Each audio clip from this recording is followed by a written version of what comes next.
Welcome, everybody. It is now 7 o'clock Central, 8 o'clock on the East Coast. It is Tuesday, January 17th, and it is day 3 of Life Week 2023, Lutherans for Life. Good evening. My name is Reverend Jeff Duncan. I'm the Assistant Director of Volunteer Relations for LFL and your host for tonight's educational event. And I am so glad that you all chose to be a part of this. Whoops, something happened here. Somebody is sharing their screen and I need them to stop. Lynn Francis, please stop your screen share. Lynn?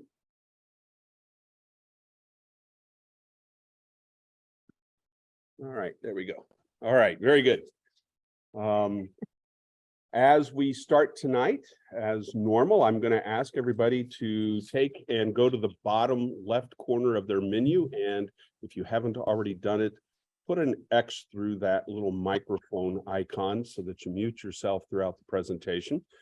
We do have a chat option at the bottom of the screen as well.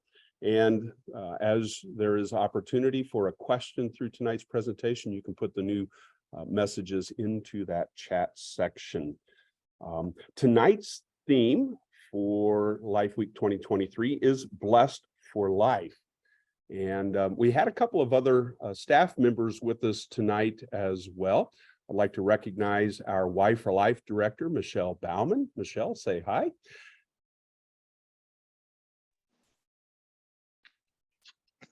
Hey, everybody. Thanks for joining. And if you were here last night, I would have seen you then. Thanks for being here. Michelle is in Washington getting ready for the Y for Life in Washington, D.C. conference. I also see that Virginia Flo is on. Virginia would like to say hi. Yes, welcome everyone. Thank you for being here. Excellent to have you with us. Virginia is our Director of Volunteer Relations. She is my boss and also good friend, and we're glad that you're with us. We have one more of our regularly scheduled Life Week offerings. It's tomorrow, where Deaconess Chrissy Gillette is going to be bringing the theme Blessed with Healing. But we also this year have a special presentation on Friday. It's going to use a different Zoom code. So tomorrow's will use the same Zoom code that you have here. I'll make sure to post that into the chat section again. But the Friday presentation is going to find Reverend Dr. Greg Schultz, a professor of philosophy at Concordia University, Mequon, joining us again at the 7 Central, 8 p.m. Eastern, and it will have a different meeting ID and passcode. So make sure that you get in for that, and I'll put that into the chat box. A part of Light Week, as we have talked about already, is that there is a prize giveaway, and today's giveaway will be an umbrella, and we'll be doing a drawing with all the participants today, and I'll text you in the chat box to let you know so that you've won, and then we'll announce it at the end. Before I do begin, I would like to share my screen and give you a sense of one of the things that's coming up so that you can save the date for our national conference that will be coming up soon. If you go to our website, lutheransforlife.org, and if you click on the conference button, you'll see that October 11 through 13, we're going to be at the Holiday Inn Cincinnati Airport and attend the Ark Encounter and Creation Museum. So I hope that you all will put that date, October 11 through 13, for the Lutherans for Life National Conference on your schedule. It should be a really good time. The other thing that I wanted to share with you is that information about all of our events for Life Week is on our website under Resources, Life Week 2023, and you can see all the speakers, you can see the Zoom passcodes, as well as the Friday presentation from Dr. Schultz as well. I'm going to stop sharing now. Our guest speaker tonight is Delores Desemone. Delores is a member of our St. Charles County Life LFL number 337, the chapter in West County of St. Louis. And she has been very active in both the chapter and leadership. She's an instrumental part of life ministry happening in the center of our nation. Now, her presentation here on day 3 called Blessed Together. Of this presentation, she says, I will be sharing how God sometimes chooses to build families through adoption. Like biological families, there are challenges, but we know God is pro-family and offers love and forgiveness to see you through. So she hopes to encourage you as attendees to consider adoption, foster care, or looking for someone already in the process that you can emotionally and spiritually support. And Delores will also share the blessing of journeying with couples. In the end, maybe you will think about language and ways that could be better at speaking God's truth relating to life and family. So we're going to be excited to hear her presentation. But before we do, again, I'm going to ask you to mute your microphones if you have not already done that. And please avoid hitting the share button like I did. I had a purpose to do it, and we don't want to see everybody else's screen out there. Finally, I'd like to open us up with prayer tonight. So let us pray. Merciful Father, through holy baptism, you called us to be your own possession. Grant that our lives may evidence the working of your Holy Spirit in love, joy, peace, patience, kindness, goodness, faithfulness, gentleness, and self-control, according to the image of your only begotten Son, Jesus Christ, our Savior. Bless our time together this night in the words of our speaker, who fills us with joy in celebration of our adoption into your family through Jesus Christ, our Lord. Amen. Please, everybody, greet Delores. Delores, you can take it away.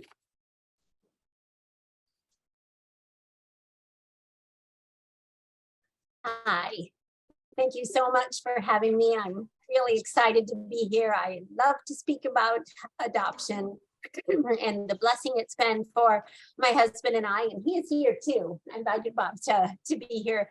None of this would have happened if it weren't for him either. So we're just very, very thankful for this opportunity to share, blessed in being together. God has, when we were first dating, we wanted a big family.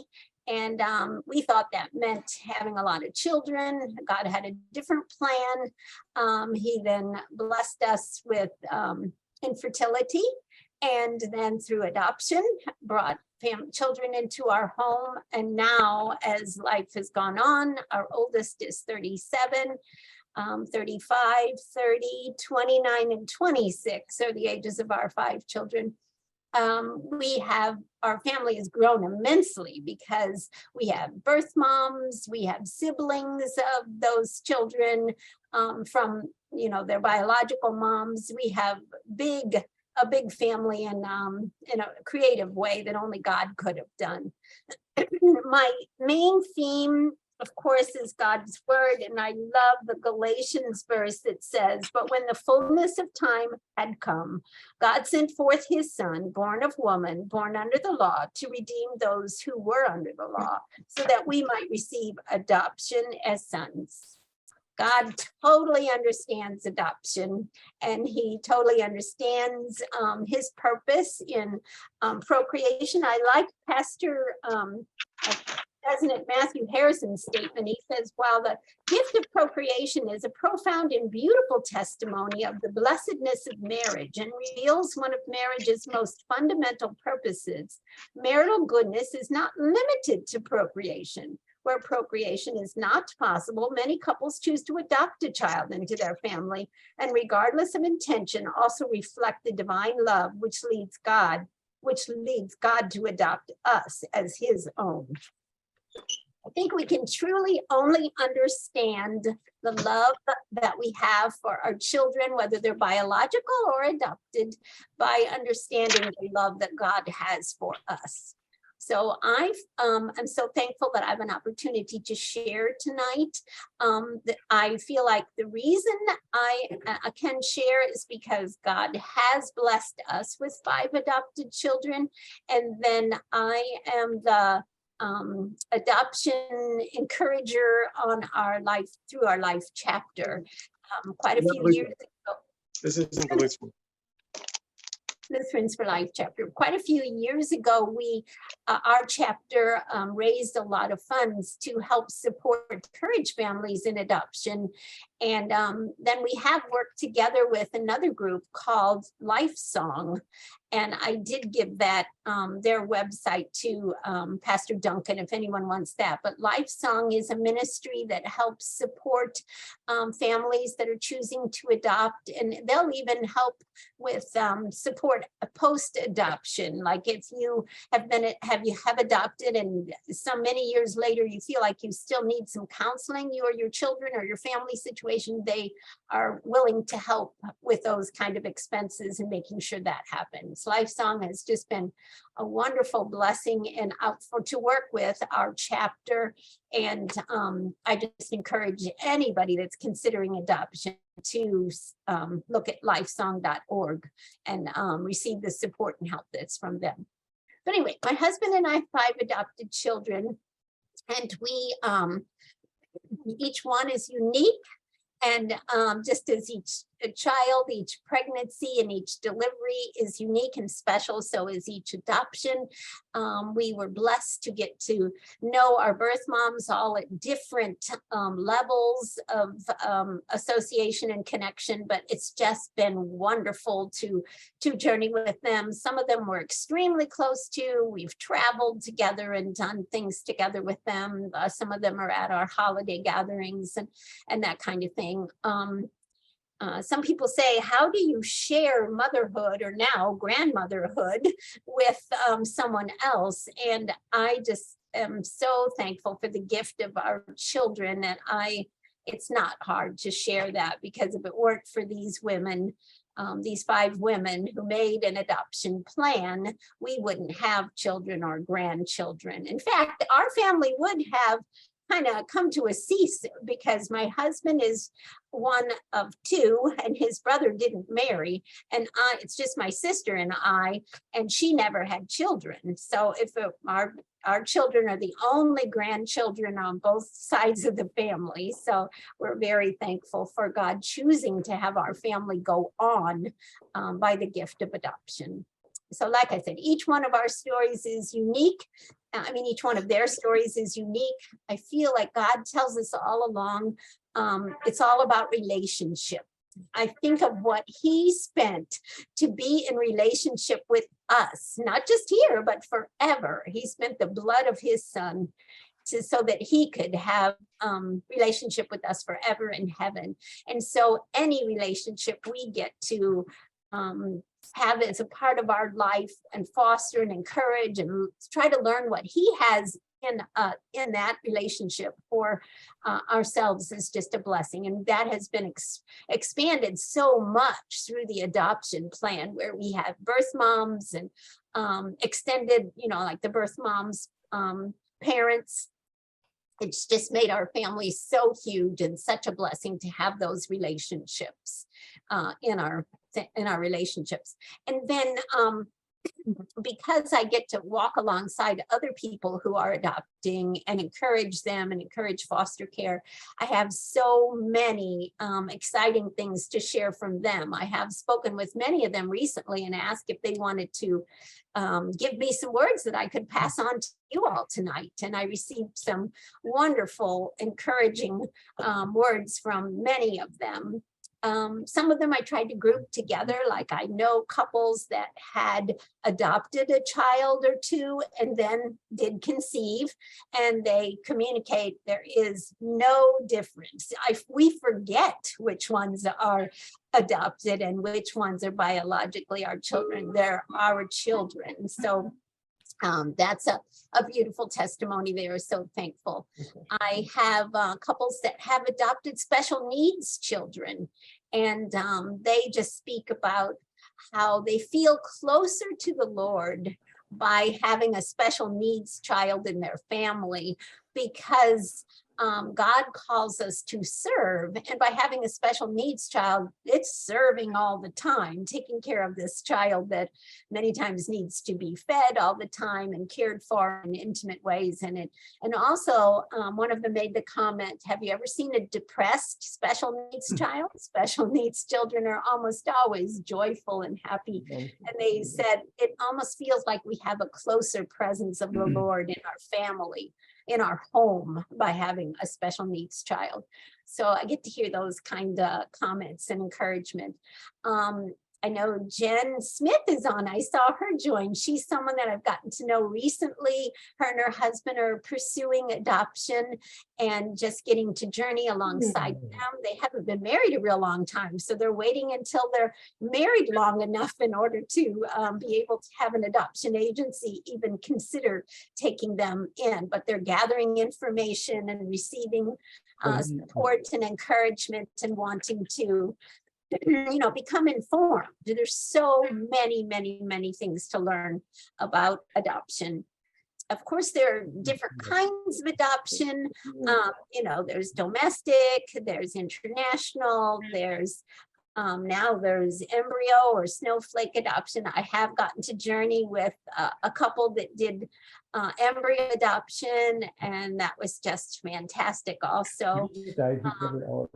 And then there's the adopting older children. We've had some wonderful experiences recently with people adopting sibling groups and adopting older children into their family.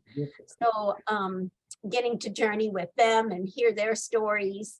We would all say, as I think Pastor Duncan said in reading my statement, that there are challenges. I mean, it's been said many times, it's probably adoption might be one of the most emotional, sensitive, I mean, I don't even know what words to use, situation in life. It is, when you think about it, a mom carrying a baby in her womb, naturally bonding and connecting with that child as God intended, and then making an adoption plan to place that child with someone else.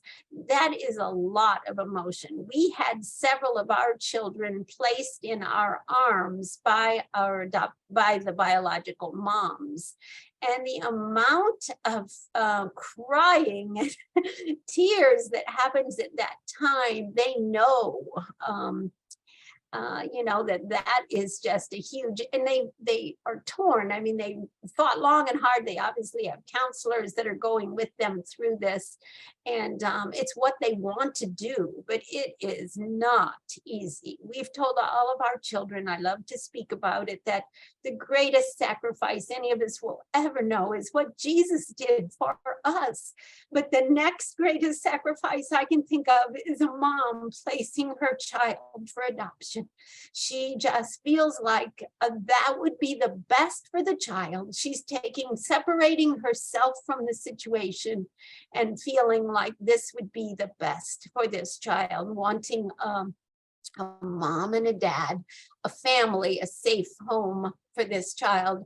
In each of our situations, the moms said there was no way they were in any place to be parenting. A couple of them said a kid can't raise a kid, and I'm still in kid mode, so I cannot think about keeping this child. But it's been wonderful for us in that we have kept relationship with these moms, the ones that want that, we are happy to have.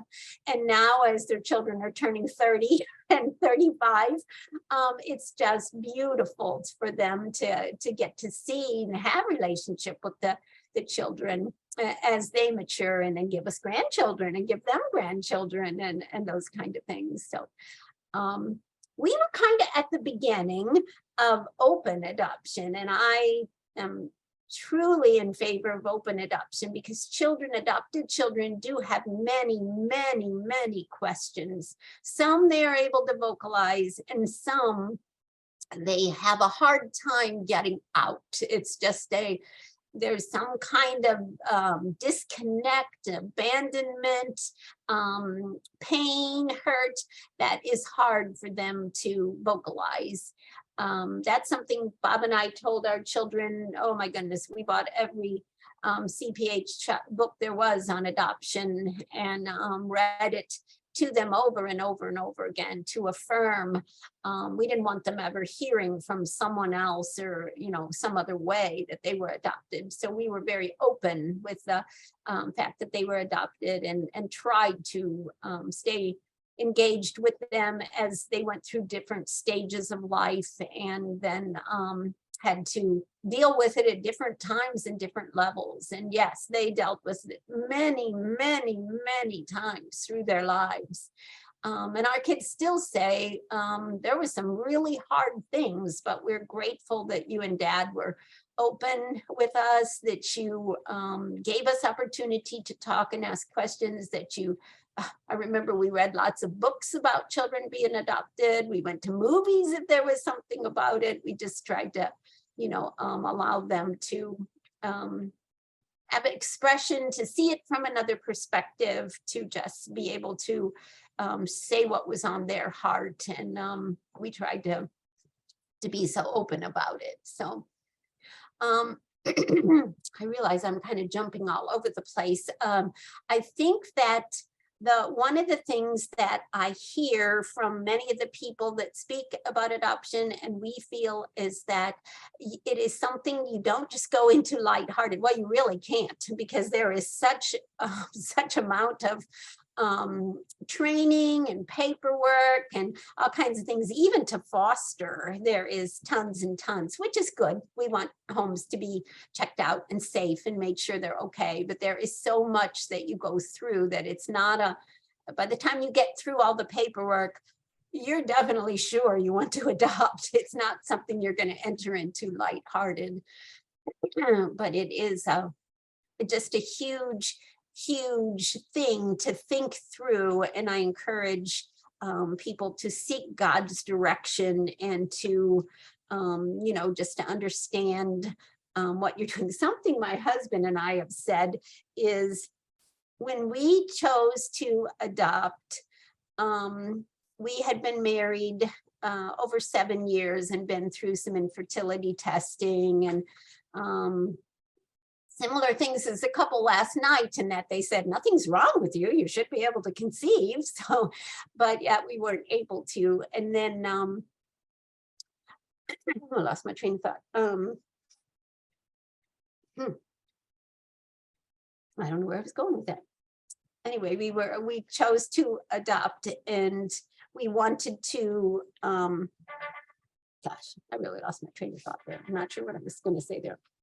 So one of the things I'm just going to throw in here too at this time is, as I spoke with some of the people that I talked with recently, they were reminding me or helping me remember that there is the whole adoption thing has just opened up so much.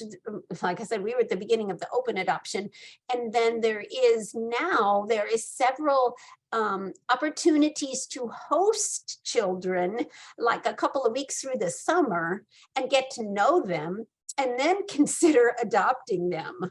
And we have a couple that we know here that we've gotten to journey with, that they adopted 3 children from Colombia, South America, and they hosted them one summer. They already had one adopted daughter, and then they hosted these 3 children and ended up being able to adopt them. They traveled to Colombia with their other daughter and brought home these 3 children. So it's almost like you get to try it. You get to host them and have them in your home for a while and get to try it. Because I have such a heart for this kind of thing, I'm always looking for people in our church that are adopting. We have a large congregation.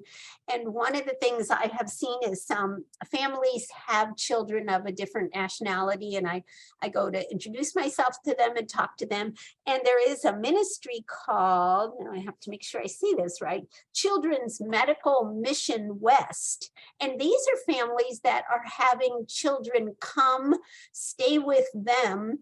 We have a really wonderful children's hospital here in the St. Louis area, and they come stay with them, oh my goodness, maybe 3 or 4 months, maybe a half a year, and have the medical procedures that they need done. They couldn't walk, or they had very severely handicap situations where they wouldn't have been able to walk or do something. And these children come here and stay with this host family, and they take them to all their doctor's appointments, stay with them through all their surgeries, help them get through all of that. And then the children go back, you know, that it's not anything to do with adoption or bringing them into your home forever. But the theme tonight is blessed to be in being together. And I just feel God wants us to share the love, all that he has given us. He's filled us up with, our cups are overflowing with the love that he has given us. And there's so many creative ways to share that. And I just talked tonight too, to a pastor that we've met, that him and his wife are choosing to foster. And he said, yes, we've just never been able to conceive. We weren't sure about adoption, but we did know that we had a lot of love in our home and we wanted to share that. So we decided to try fostering. And he said, it is just, he got emotional telling me about it this evening. He said, it has just blessed my wife and I so much. And they have opened their homes for fostering so far. They've only been doing it 7 months and they've had 3 children and they've all gone back with their family. But he says, now we're connected to those families. We're even sometimes babysitting for those families, or we're doing respite care for them. So again, it's relationships, it's connections with people, and it's sharing Christ's love with people in all kinds of just creative and amazing ways like that, of just doing, just thinking about the home that he has given us and the love that he has given us, and creative ways to share that. Let's see, I wanted to say that adoption is, I can't imagine going into it without the strength of the Lord, because there is, as one of my children told me today when I was saying, what would you like me to share? And he said, say that we come with a lot of baggage. And we adopted all of our children as infants, but still there is the genetic makeup of who they are. So we also, Bob and I, talk about that. You know, we talk about the sins that are passed down from generation to generation. And we always told our children they have a double whammy, because they have the genetic things that they inherited from their biological families, the genetic weaknesses, tendencies that they have. Bob and I definitely have sinful weaknesses and tendencies, but they don't match. In most families, you know, the children are observing the weaknesses in the mom and dad and saying, oh yeah, I might have some of these too. But our children have the genetic ones. Besides, they have the ones that they see in us that they think that's weird. Why do they do that? Because that's not a genetic tendency they have. So we tell them they have a double whammy. They need Jesus very close in order to deal with those sins that are in their lives that they're going to need to wrestle with their whole life. Our 2 oldest children are both Caucasian, and our 3 youngest are biracial. None of our children are biologically related. We got each one of them at a different time, and each one of them as an infant. Some younger, some we brought home from the hospital very young, like as in a week or so, and others were in foster care for 6 weeks or something like that, while the paperwork was taken care of and the mother was relinquishing her rights and all the legal things that need to happen. A couple times we were allowed to visit the children while they were in foster care. So we got to thank our foster moms too for caring for our children while we were waiting for that process to happen. Our 3 youngest, as I mentioned, are biracial. They all 3 happen to be boys, our 3 youngest sons. We have 4 boys and one daughter, but our 3 youngest are biracial. So Jed, our oldest biracial, just turned 30. So it was 30 years ago that we adopted him. And this is such a strange thing for me to relate, that when Bob and I filled out the paperwork for pursuing adoption again. We adopted the first two using one agency, and then we adopted the second three and using another agency, and then one was a private adoption. But anyway, when we filled out the paperwork for that, we were, of course, asked if we would take special needs, children with special needs. And oh, we labored over that question for a long time. I mean, you always feel like, well, if you have a biological child and this child is born with special needs, of course, this is your child. So we pretty much said we would take any special needs too, that we would like to be, considered for that.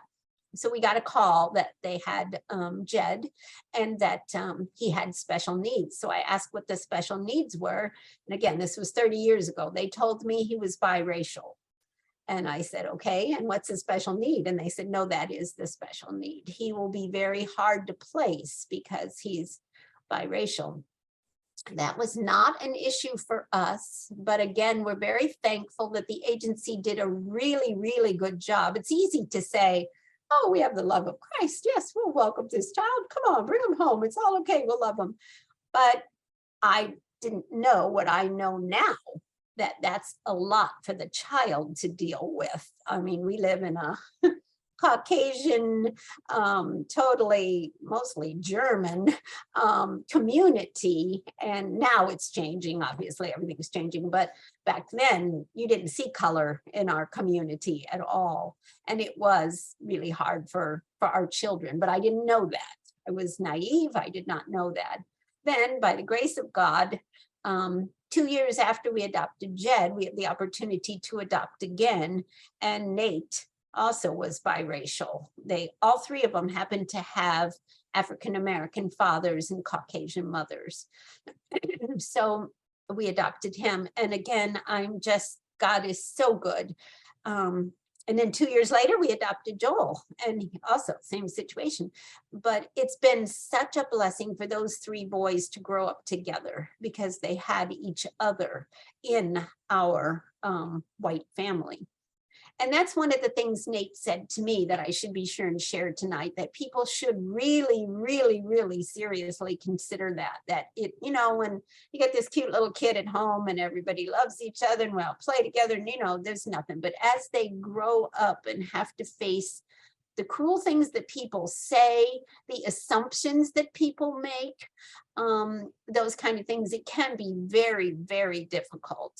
Right now, Nate and Jed and Joel have told us that we managed it okay, but they wish that we had made more of an effort to have African Americans in our regular daily life. That was something we didn't know. We just said, we don't see color. It's no big deal. We love them who they are. It's not a big deal. And it wasn't for us, but it was for them more than I understand. So now I can speak to that to other families that are adopting. I can even have my boys tell them, it is more of a issue than I realized. So even in our community, because we don't have very many Black people, our kids, our three boys have been mistreated by people in our community, even in our church. So it is still a real issue. So give me a second to look at my notes here and think about if I have anything else that I'm scattering all over, and I am happy to take questions. If anybody has that. Let's see.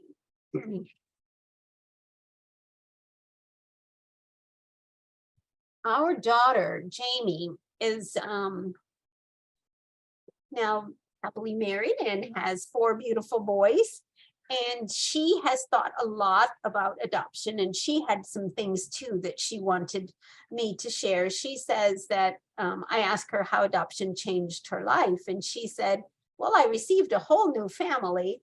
Unfortunately, I didn't get to know my biological family until I was an adult.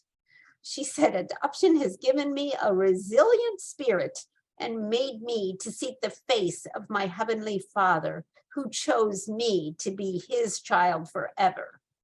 I love that. I love that. That's what God brought her through that. So you can hear that there was some hard things. She says, I've known deep loss, I've known deep forgiveness, and I've known deep love. And she said, that gives me a unique combination of nurture and nature. And I have a front row seat of God's mercy. I also asked what she would like the world to know about adoption. And she says it is definitely a ministry. She thinks that adoption agencies and pro-life ministries should not push birth moms to relinquish their rights. And she said, please don't forget about birth dads. They're not always not in the picture. Some of them want to be in the picture and aren't given the opportunity to be. She experienced some of that. She encourages people to adopt from foster care. She said also adoptees typically have shame, but open adoption helps that because, as I kind of shared before, it gives adoptive parents opportunity to talk with them a lot, to, you know, ask, what are you dealing with? We ask our children frequently. We also had, because we had varied levels with the birth moms, Bob and I went into it saying, we're okay with having connection with the birth moms. If they don't want that, we'll respect that. If they do want that, we're okay with that. And some of them just, you know, we had varied levels. So it was kind of hard where some of our children had a ton of contact with the birth mom, and then some of them never heard from their birth moms. So it was like, why is my birth mom not? And Jamie experienced that because her birth mom had understood that she couldn't have contact with her. And it's a broken world, but sometimes adoption agencies don't get everything communicated as properly as it should be. So she had some misunderstandings about that. And then when Jamie pursued her and found her, it's been a wonderful relationship for all of us to have her in her life too. So I wanted to share that. Us doing our Lutherans for Life chapter, raising some funds and then getting to journey alongside the couples. There's myself and another couple, or couple, a lady and her husband that are in our life chapter that have adopted children. So we obviously have a huge passion for this, but we love to journey alongside these people. It is a long, hard journey. I mean, the paperwork you have to fill out, the hoops you have to jump through, the trainings you take, the just the setbacks that come along the way. It's just, and it's so emotional. You know, you can imagine you're going into it wanting to build a family, and it's just so emotional. So anyway, we're so glad that we can journey alongside these couples, and we also offer them financial support. Like our chapter gives them money when their adoption process or their adoption is approved, when their whole thing is completed and they're approved. So You do that through Lifesong? that we do. He asked if we do that through Lifesong. We actually do that through our own personal account, our Lutherans for Life chapter account. We give them that gift, and then the rest of the money, if they choose to get more financial help, it's through Lifesong.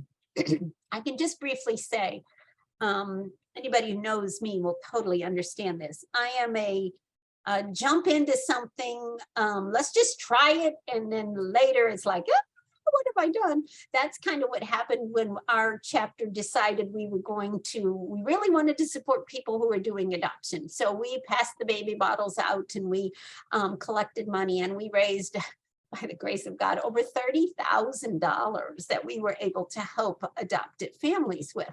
Well, when this amount of money, which was way above and beyond what we had anticipated coming in, we were like, this is great, we can help a lot of people. And then we were like, oh my, how are we going to decide who gets this money? So we were kind of squiggling around there a little bit about how are we going to do that. None of us wanted to look at somebody's financial situation, decide, well, this couple needs money and this couple doesn't. So we prayed long and hard and started asking a lot of questions. And then we learned about Lifesong. So we actually gave they are managing the $30,000 that we raised. And then when a couple comes to us and says they're pursuing adoption, we send them to Lifesong. Lifesong looks at all their financial situation, and then they decide how much money they should have. Lifesong has both matching monies that they will have, so they can raise money and they'll match it. They have grants that they give. And of course, it would all come from the 30,000 that we raised, but they manage the money part of it. So it just really took that out of our hands of having to do that.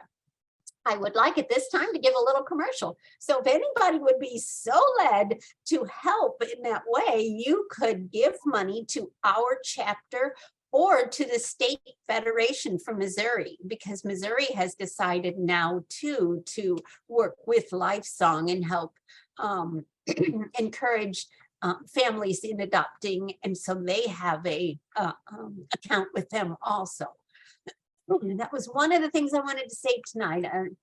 If I encourage you all to think seriously about adoption, and again, sharing the love of Christ that we have. How can we do that? So find a family that's pursuing adoption. Do something in your church that promotes adoption. November is National Adoption Month. At very least, I do this, put a big heart up on a bulletin board at your church and ask any family that's ever been affected by adoption to sign their name on that heart. It's a connection, a way that people at church then realize, oh, I didn't know that family was connected by adoption. I didn't know that family. And then put a little card up there with your Lutherans for Life group and say, if you want more information about adoption, contact us.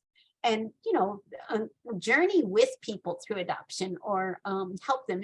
You can send them cards. You can tell them you're praying for them. You can walk alongside them as you do this. You can financially support them, or, be a babysitter. There's just so many, many things that you can do that just lets them know they're not in it alone. Because there will be days where one of the people I contacted recently said, I remember the day we got all that we were matched. It was better than winning the lottery.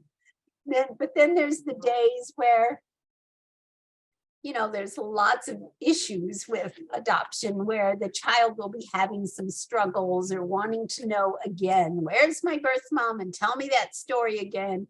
And you need support. You need support to go through those things. And of course, all of us who know Christ have all the answers, because he is the answer. He's the one that provides the support, the encouragement, the love,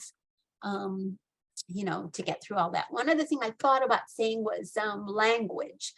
And I guess a few years ago, there was a big hit I heard through all the adoption community of really being careful about language. I'm kind of changing my mind on that. Like, I hated the phrase giving your child away.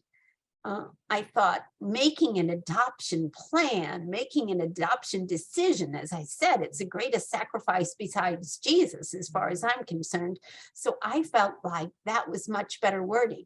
And then I started listening more carefully. 2 of our birth moms say, before I gave my child away. And I'm like, my goodness, if she's saying it, I guess it doesn't matter all that much. It's okay for her to say that. That's just how she's comfortable saying it. So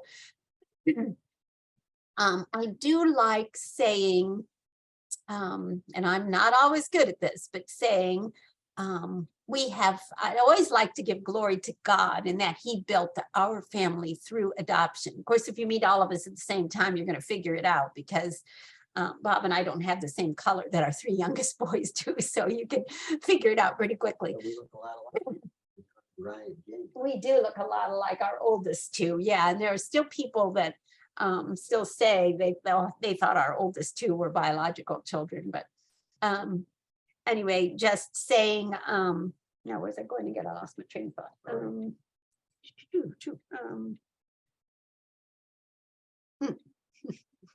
You were saying that you try really hard to say this, but you don't always do it. Thank you, Michelle. Yeah. Yes, saying that we have 5 children and that God gave them to us through adoption, rather than saying we have 5 adopted children. I think that's a better way to say it. I saw that written once too, that's how Jesus refers to us. We are his children, but he brought us into his family through adoption. So I think that's maybe a slightly better. Like I say, I have lightened up. For a while, I was really one of those sensitive people. Now there is one situation where I will get really rattled, and that is, and you all know this, in today's world, when you say adoption, probably the first thing you think about is pet adoption. That really bothers us adoptive people. There is so much more promotion and advocacy for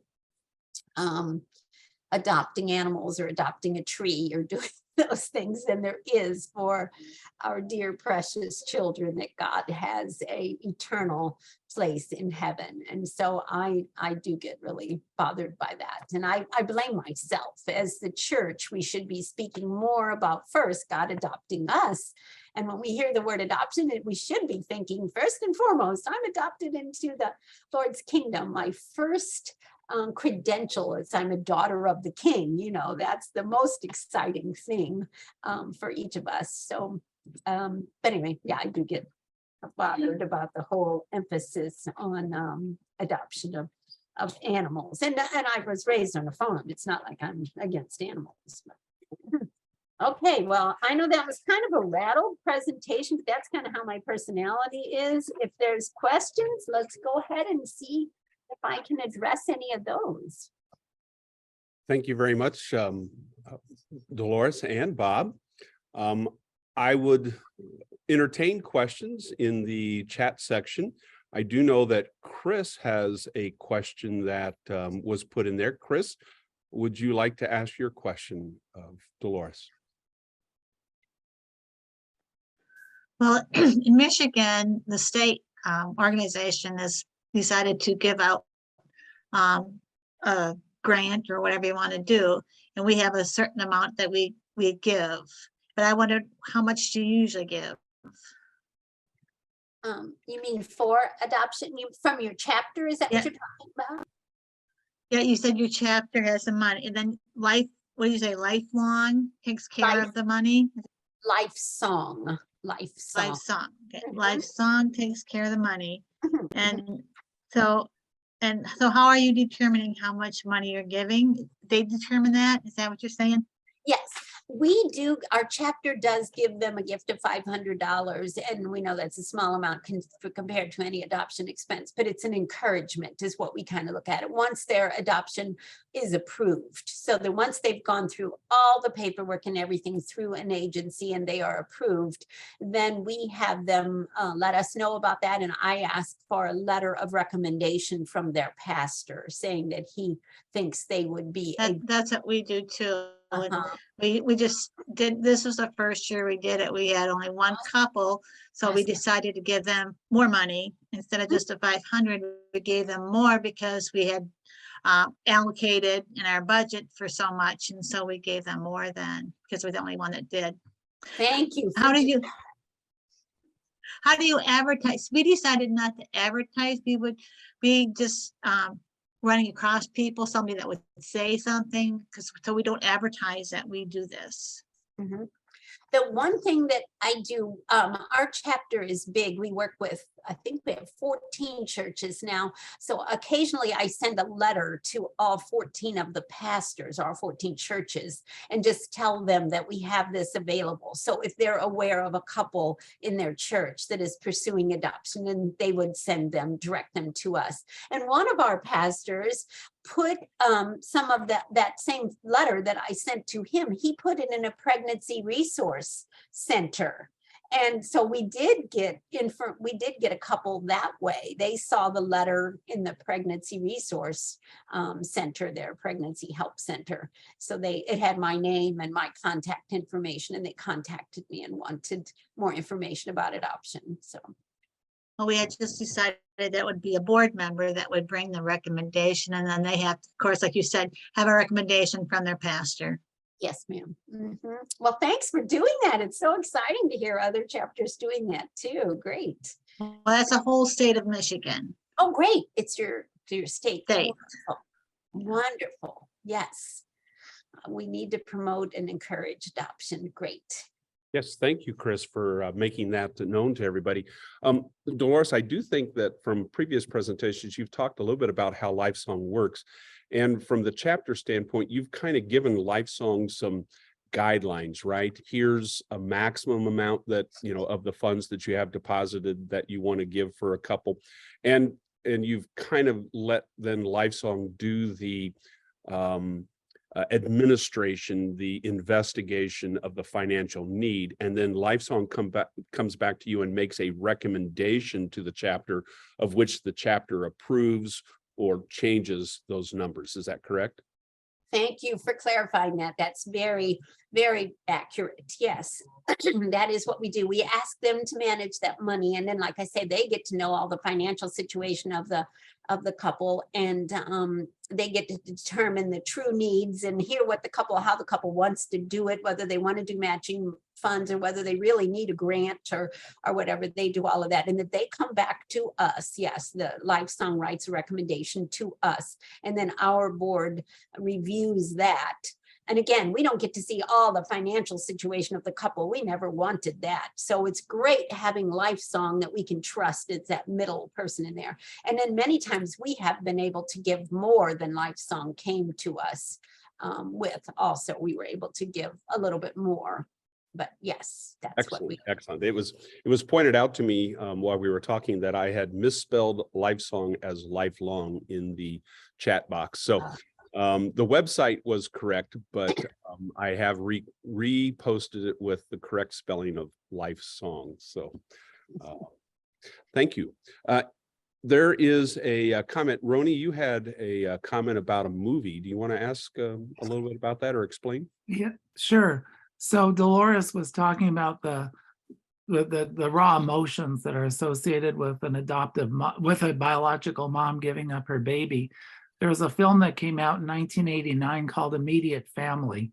I don't know if any of you have seen it. Can't remember I think Glenn Close is in it, but anyways, it's a young teenage couple. They're unmarried. She's pregnant.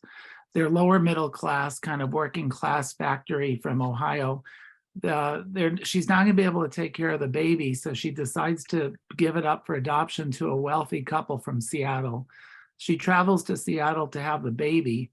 She has the baby, bonds with the baby right away, and then runs with the baby back to Ohio because she can't bear to give it up. Of course, this family that's going to be adopting the baby is crushed. They get back to Ohio, they just can't do it. So they go back. I'm making a long story short, but there's a lot of drama interposed here. But they go back to Seattle and give the baby to the couple. And the baby is growing and thriving, and they keep in close touch. But I think it's a really good, from what you described, this is the picture that came to mind was the raw emotions that go through couples that are giving up, moms or even couples that are giving up their babies for adoption. I would commend it. Those of you who have 1,000 cable channels, it'll probably pop on one of those stations at some point in the next few months, but just a thought. Thank you. Thank Sure. you. Yeah, I've not heard of that. Thank you. Thank you, Ronnie. I don't see, oh, there's a couple of messages popped up. Let's see. Virginia, you had a question. Would you like to ask it? I will. Dolores, that was fantastic. Thank you. I love your presentations. They're always from the heart. It's wonderful. I grew up in a home that took in foster children. So all the way from I don't even know how old I was, maybe 2 when my parents started doing this, and then all the way through my years of school. And so we worked with a lot of older children because we were on the farm. So we got a lot of, I would say, juvenile delinquent children that were sent to us in the country because the city welfare system thought that was a good place to send them. So we had some interesting stories to tell.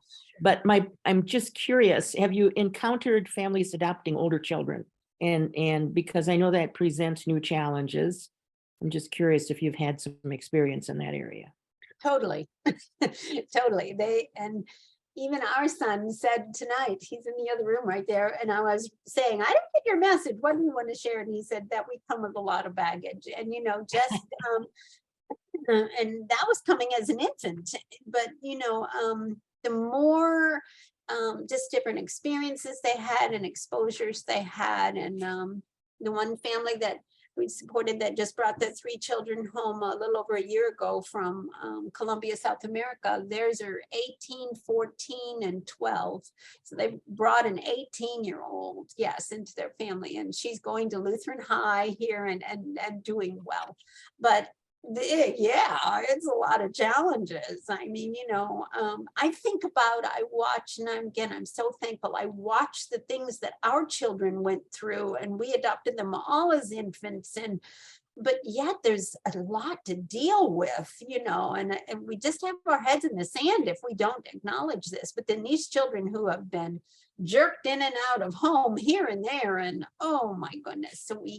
And that's why I love talking to Pastor Clemens tonight, and him telling me how him and his wife feel called. I heard it last night on the call of, what was the pastor's name last night? I'm so bad at names. Cholak? Yes, it was Pastor Cholak. Cholak and his wife. You heard the passion they had for the fostering that they were doing. They just, and so God calls people to this. So yes, it's hard. And I guess that's why I said, don't go into it lightly. It's not. But I tell that to people that are having children. I'm very pro family. I think people should get married and have children right away and keep having children. They're a gift from God. But parenting is a challenge, so be seeking God's direction all along the way. And I do love people pointing out to us, because we've had some challenges with our children, but we have families at our church that have been at our church, just like the same church the whole time, very committed, very connected to the church, and very involved. And they're biological children, and they're having challenges too. So, it's not, I don't, ever assume that it's because our children are adopted. We're sinners in that. But yes, I think the more baggage there is, the more patience and grace. And but again, I feel God calls certain people to that. Even like this special needs little Jake that this couple has adopted. This little guy has feeding tubes, and I mean, it's severe special needs, but he is loved immensely, and I mean, God called them to that. It's not, they don't have this cute little boy that's running around the backyard that they, show everybody. He's in a special chair that he has to sit at this certain recline all the time. And, it's just, but they love him. It's God's work. It's so exciting. Dolores, we have a new question from Jen. Jen, would you like to ask that?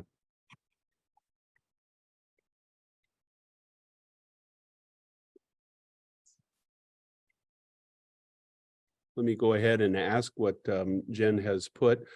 What is your best piece of advice for raising a biracial child as white parents, and maybe something you would do differently? You made some comments about how you've learned a lot here in the last few years about this.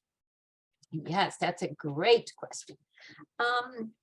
Just as our son has told us, and we're thankful that we can still communicate, we do communicate with them, is he wished and our middle son, Nate, is the one who most identifies with African American. The 3 are all biracial, but he identifies almost always with African American people.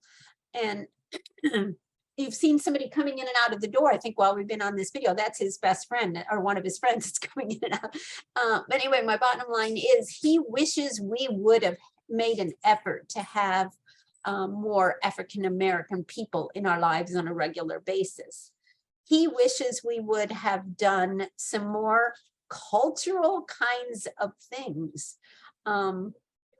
Nate's the one who told us when he went to high school, we homeschooled for a long time, then he went to high school. And he told us that he preferred that Bob and I didn't come to his sporting events together.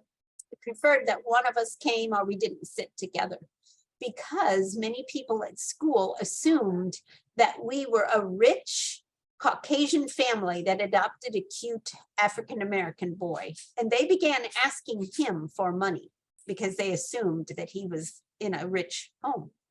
That's far from the case of our situation, but I had no idea he, you know, encountered that kind of thing. It's just things that people assume. So Bob and I tried to do that, tried to respect that. We would not be, because, you know, if it's only one of us, then people assume the other one's African-American.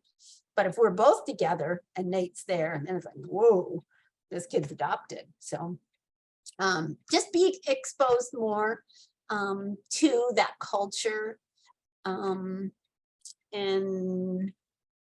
yeah, make a bigger effort to be with people. He talks about how hard it was to be in church and look around and you're the only one that has color in the room.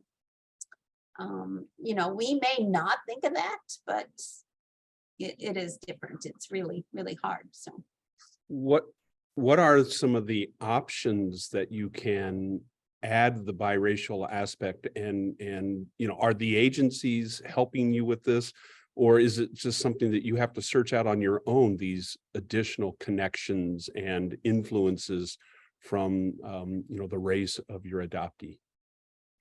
I have to say that our agency did a great job of making sure our children were going to be accepted by our family, which was an awesome thing.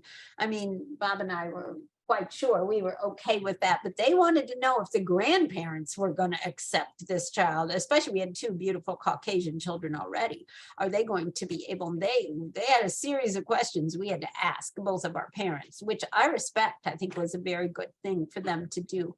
But as far as them preparing us for later things or for things, no, we got nothing. So now I see that as one of my jobs in being an adoption advocate and getting to journey. I am journeying now with several families that are both Caucasian and they have adopted African-American children, not only biracial, but African-American. So I make a clear point to them and say this. And then I say, if you'd like to talk to my kids, I'll let you talk to them so you can get it straight from the horse's mouth, you know, about how this is, you know. So we've mentioned Sheila. that she lived with us for a while, and that was one reason they allowed us to adopt, right? Yeah, I'm not sure about that, but Brian and Jamie were very familiar Oh yeah. with the Black community, but then that relationship moved on, and then so it wasn't available. But we could have continued to Kept that. minister to people in. Okay, yeah, Bob reminded me, very good. So Bob and I had done a ministry before we even had children of adopting families from the city. We're close to St. Louis City. And so we adopted families through Lutheran Family and Children's Services that were in need. So we met a mom who had 6 children. She was a single mom. She'd had 2 sets of twins. And we got to know her quite well and visited her frequently, went down to the city and visited her. Then we had Ryan and Jamie. She got to know our children. We got to know. She ended up spending a term in prison. And when she got out, she needed a place to stay. We invited her to stay in our house, in our basement for a while. So our 2 oldest children, Ryan and Jamie, got to live. It was only 4 of her children that lived here. 4 of her children and her lived here. So they got to live with, I think she was here about 6 or 8 weeks. They got to, until she got settled again. So they got to live with that. So we had a perfect opportunity to, you know, keep that. And we did keep it going, but not to the extent that it would have been better for us to, you know, keep that. I mean, we have contact with her now, we still do, but not, we didn't keep it going as strongly as we should have. We have to say that the adoption agency did say that because we had Sheila and her children live with us, they really, because you have to write everything down about the past of your family. We wrote that down and they said, oh yeah, we think your family really will do okay with biracial children, because our parents both supported us having Sheila and her children live here with us. So they felt like, and they were very dark, very African. So Anyway. Excellent, Dolores. Bob, thank you very much. It is at our 8 o'clock hour, Central, 9 o'clock Eastern. I'm going to bring this session to a close for those who need to go on. I do want to remind you that tomorrow, January 18th, is Deaconess Chrissy Gillette, who will bring the message Blessed with Healing. And so I hope that you'll come back tomorrow with the same Zoom ID and passcode for day 4. I've put that into the chat section as well. And then again, remind you on Friday, 7 p.m. Central, 8 Eastern, will be Reverend Dr. Greg Schultz, who will give a special presentation at Washington, D.C., but it will be on Zoom. We'll be hosting that at the same time as well. Thank you all very much for being here tonight. We'll stay on for a little bit longer if there are a few more questions, but we want to wish God's blessings to you and a blessed for life Life Week 2023. Thank you very much.